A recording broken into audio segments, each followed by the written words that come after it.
Donald Trump, ये नाम शायद आज दुनिया के सबसे जाने पहचाने और विवादास्पद नामों में से एक है। पर सवाल ये है कि एक व्यक्ति एक ग्लोबल फिनोमिनन यानी एक वैश्विक परिघटना कैसे बन गया।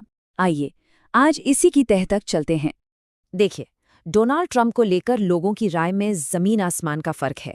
एक तरफ उनके समर्थक हैं जो उन्हें एक निडर नेता मानते हैं जो बड़े फैसले लेने से नहीं डरते, और दूसरी तरफ हैं उनके आलोचक जो उन्हें एक बेहद विवादास्पद राजनेता के तौर पर देखते हैं। और बस यही वो दो ध्रुव हैं जिनके बीच उनकी पूरी कहानी घूमती है। लेकिन राजनीति में आने से बहुत पहले, इन सुर्खियों और रैलियों से भी पहले, ये शख्स असल में था कौन? इस बड़े से ब्रांड के पीछे के इंसान को समझने के लिए हमें कहानी की बिल्कुल शुरुआत में जाना होगा। तो चलिए कहानी की शुरुआत करते हैं। सबसे पहले बात करते हैं ट्रंप ब्रांड के बनने की, और ये कैसे धारणा की शक्ति यानी अ गेम ऑफ परसेप्शन पर बनाया गया था। डोनाल्ड ट्रंप की जिंदगी पर सबसे बड़ा असर शायद उनके पिता फ्रेड ट्रंप का था, जो खुद एक कामयाब रियल एस्टेट डेवलपर थे। उन्होंने अपने बेटे को एक बहुत ही सीधा और साफ नियम सिखाया, और वो था, कभी भी किसी भी हालत में कमजोर मत दिखो। और सच कहूं तो यही एक लाइन उनकी पूरी जिंदगी का आधार बन गई। लेकिन यहाँ एक दिलचस्प बात है, डोनाल्ड ने अपने पिता का रास्ता पूरी तरह से कॉपी नहीं किया।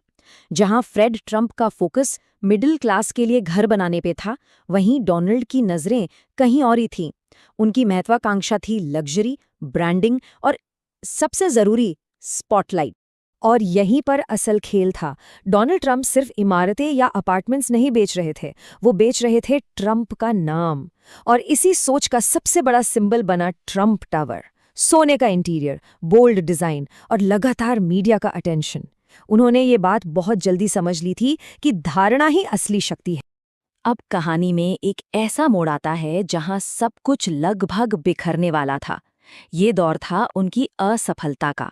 लेकिन दिलचस्प बात यह है कि यहीं से उन्होंने सीखा कि ध्यान यानी अटेंशन अपने आप में कितनी बड़ी करेंसी है।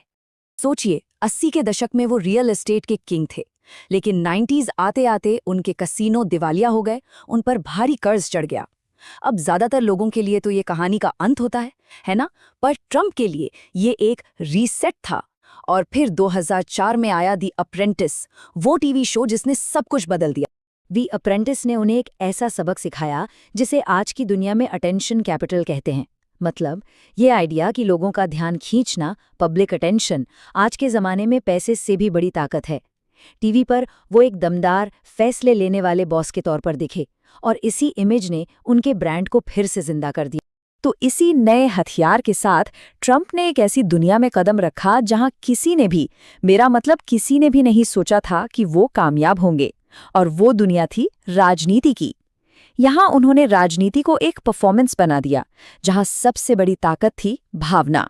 जरा 2015 को याद कीजिए, जब उन्होंने अपनी उम्मीदवारी की घोषणा की तो ज्यादातर एक्सपर्ट्स हंस रहे थे। उन्हें पूरी तरह से नजरअंदाज कर दिया गया था। पर ट्रंप एक ऐसी चीज समझ रहे थे जो वो एक्सपर्ट्स नहीं देख पा रहे थे। वो ये कि आज की राजनीति लॉजिक का नहीं, इमोशंस का खेल है। तो उनका कम्युनिकेशन का फॉर्मूला क्या था? बहुत सिंपल। पहला, बिल्कुल सरल भाषा में बात करो। दूसरा, लोगों से सीधे कनेक्ट करो। तीसरा, विवाद से डरो मत बल्कि उसे अपनाओ, क्योंकि विवाद से अटेंशन मिलता है। और चौथा और सबसे जरूरी, खुद को एक बाहरी व्यक्ति यानी आउटसाइडर की तरह पेश करो जो सिस्टम के खिलाफ लड़ रहा है। आप देखिए, जहां दूसरे पॉलिटिशियंस बहुत ही नाप तोल कर संवरी हुई पॉलिश्ड भाषा का इस्तेमाल करते थे, वहीं ट्रंप की भाषा बिल्कुल बेबाक थी, रॉ और अनफिल्टर्ड। और उनकी यही शैली उनके समर्थकों को असली और ईमानदार लगी। नतीजा, उन पर जितना हमला होता था वो उतने ही ज्यादा मजबूत होते जाते थे।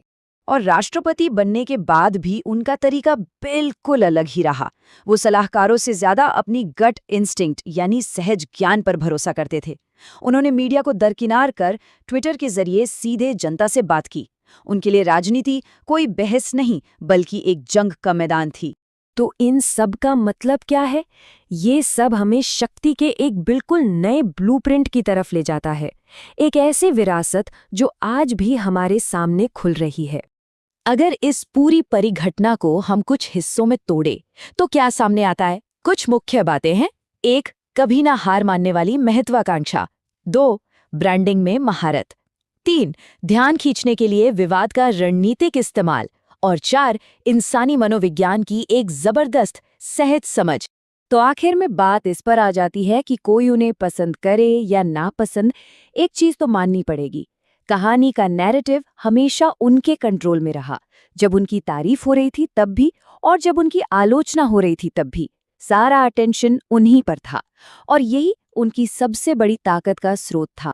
और यही बात हमें इस कहानी के सबसे बड़े सबक पर ले आती है।